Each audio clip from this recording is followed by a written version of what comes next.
David loved his backyard more than anything else on his property. It wasn't just grass and shade, it was memory, legacy, and comfort. Towering oaks and strong maples had stood there for decades, planted by his late father when David was just a child. Every time he sat beneath them, he felt connected to his family's past. The branches stretched wide, providing shade in the summer and painting the skies with fiery colors in the fall. They were irreplaceable. For months, the HOA had been sending letters and emails demanding that he do something about the trees. They claimed the branches were obstructing the view of the lake for homes behind his. David pointed out that the trees were entirely on his property, well within all zoning laws, and actually added value to his land. He wasn't just being stubborn, he had legal proof on his side. Still, the HOA didn't stop. They started hinting at fines, talking about community standards, and whispering that the neighborhood's property values would suffer if the trees weren't cut down. David ignored the intimidation. To him, it wasn't just about property values. Those trees represented his father's hands, his family's history, and the simple beauty of living in a home that felt alive. He thought his refusal was the end of it. But one morning, everything changed. He woke up to the sound of chainsaws roaring in his yard. Confused and panicked, David rushed outside to find a crew of contractors tearing into his beloved trees. Limbs fell to the ground like broken bones, leaves scattered in the wind, and the trunks, those massive, decades-old trunks, were being carved apart as if they were nothing. He shouted, demanded to know what was happening, but the workers simply told him the HOA had ordered the job. By the time he stopped them, it was too late. The oaks and maples were reduced to stumps, his backyard stripped bare in just a few hours. David stood in the wreckage, furious and heartbroken. The HOA had no permission, no authority, and no right to touch his property. They had trespassed, destroyed his land, and erased his father's legacy, all for a better view. In that moment, David made a promise to himself: this wasn't over. If the HOA thought they could bully him into silence, they were about to find out just how wrong they were. David wasted no time after the destruction. His yard looked like a battlefield, and every glance at the stumps fueled his anger. He contacted an attorney, determined to hold the HOA accountable. The lawsuit was filed quickly, accusing them of trespassing, property damage, and emotional distress. It wasn't just about money. David wanted them to pay for what they had done and to understand they couldn't simply take what wasn't theirs. The HOA responded with arrogance. They insisted they were acting in the best interest of the neighborhood, claiming that the trees had been a nuisance and a detriment to community value. They even suggested that David should be grateful, since that improved view supposedly raised property values for everyone. Their words only deepened his resolve. He wasn't dealing with an honest mistake, this was entitlement disguised as authority. As the case moved forward, neighbors began to pick sides. Some were sympathetic, dropping by to quietly tell David they admired his courage. Others turned cold, whispering about how selfish he was for clinging to trees that blocked the lake. At HOA meetings, the atmosphere grew toxic. David was openly mocked, hit with new fines for trivial things like leaving his trash bin out a few hours too long or letting his grass grow half an inch past regulation height. The board was determined to grind him down, hoping he'd back off before court, but David's lawyer wasn't just skilled, he was thorough. Digging through state law, he uncovered clear statutes protecting private property rights, especially when it came to landscaping. Even more damning, he found evidence that the HOA had overstepped its authority repeatedly in the past, acting as though they owned residents' land instead of managing common spaces. It was a pattern of abuse, and David's case would expose it. Every meeting, every exchange with the HOA grew sharper, like the calm before a storm. David knew they underestimated him. They thought they could bully him into giving up, but the more they pushed, the more determined he became. The battle lines were drawn, and David was ready to fight until the very end. The day of the trial arrived, and David felt the weight of every step as he walked into the courthouse. He wasn't just fighting for himself anymore, he was standing up to an HOA that had bullied countless homeowners before him. The room buzzed with tension as lawyers shuffled papers, the HOA board members whispered nervously, and neighbors filled the gallery, eager to see what would unfold. From the very beginning, the trial had fireworks. The HOA's attorney painted David as a difficult neighbor who had refused to compromise and ignored community standards. They argued that the board acted only to preserve property values and that the trees were an obstruction to everyone else's enjoyment of the neighborhood. But as they spoke, the arrogance was clear.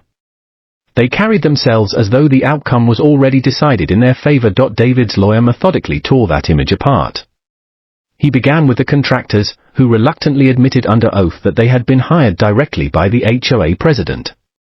They had received no proof of ownership, no signed consent from David, and no legal paperwork, just verbal orders from the board to get rid of the problem trees. The courtroom murmured as the truth came out. An arborist was brought in to testify. He explained how old and healthy the oaks and maples had been, how they added not just shade and beauty but significant market value to David's property. He estimated the financial loss at hundreds of thousands of dollars, not even counting the personal and emotional significance. His professional opinion left no doubt: the HOA had destroyed something priceless. Then came the bombshell.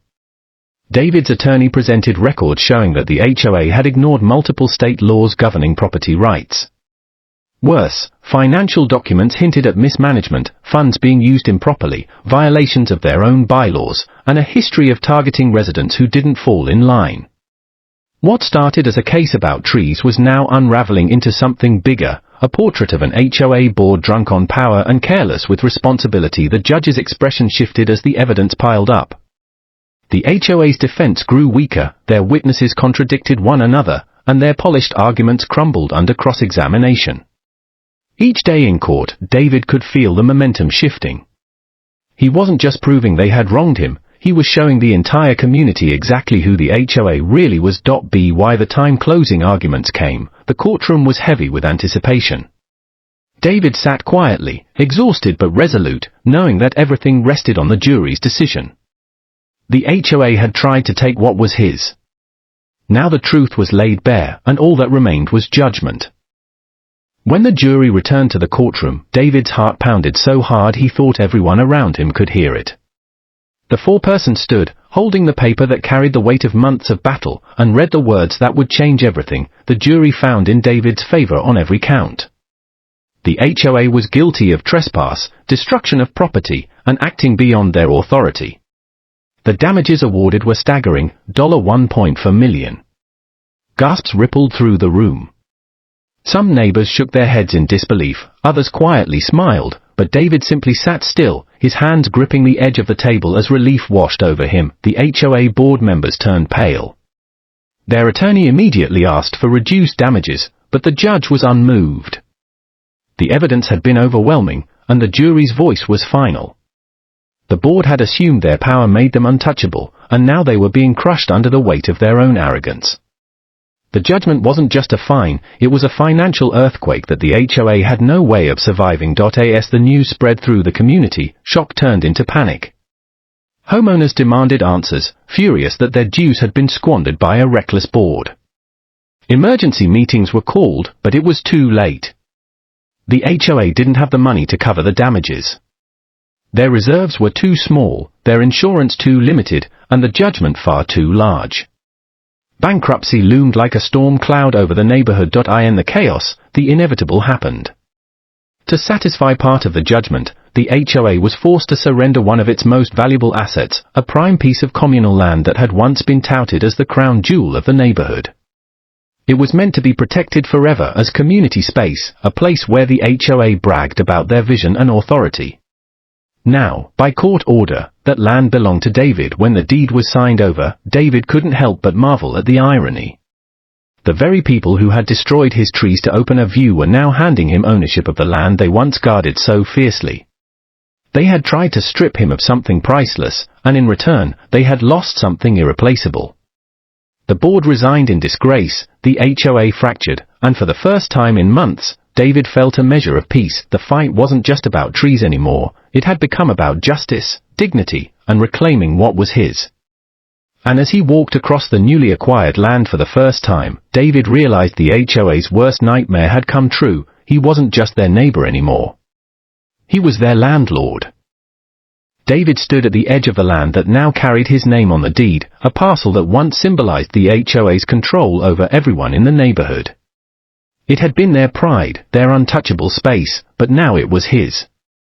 Instead of fencing it off or keeping it as a trophy, David chose something different. He began to transform it. The stumps in his own yard still haunted him, but here, he saw an opportunity to restore what had been stolen. He brought in soil, saplings, and landscapers, carefully planning a memorial garden where new life could take root. Oak trees, maples, and flowering dogwoods filled the earth, each one planted in honor of the legacy the HOA had tried to erase. At first, the neighbors were skeptical. Some still resented him, their bitterness fed by months of division. But as the garden began to take shape, the mood shifted. Families started visiting, children ran between the young trees, and people realized that the space felt more welcoming than it ever had under the HOA's control. What had once been an emblem of the board's authority was now a sanctuary of peace and community, created by the man they had tried so hard to destroy. The former board members couldn't bear to stay. One by one, they resigned in disgrace, selling their homes and leaving the neighborhood entirely. The power they had clung to so tightly had vanished, and all that remained was the memory of their arrogance and the judgment that had undone them. For David, it was more than victory, it was vindication. He had fought not only for himself, but for the principle that no one, not even an HOA, had the right to trample over what was sacred. On a warm afternoon months later, David stood beneath a young oak, its leaves rustling in the breeze. Children laughed nearby, neighbors strolled through the paths, and the land felt alive in a way it never had before. He rested his hand on the rough bark, smiling at how far things had come. The HOA had cut down his trees for a view, blind to what those trees truly meant. In trying to take something from him, they had lost everything. Now he owned the land they once ruled, and he had filled it with the very life they had destroyed. They cut down my trees for a view, David said quietly, watching the sunlight scatter through the leaves. Now I own the land they were so desperate to see.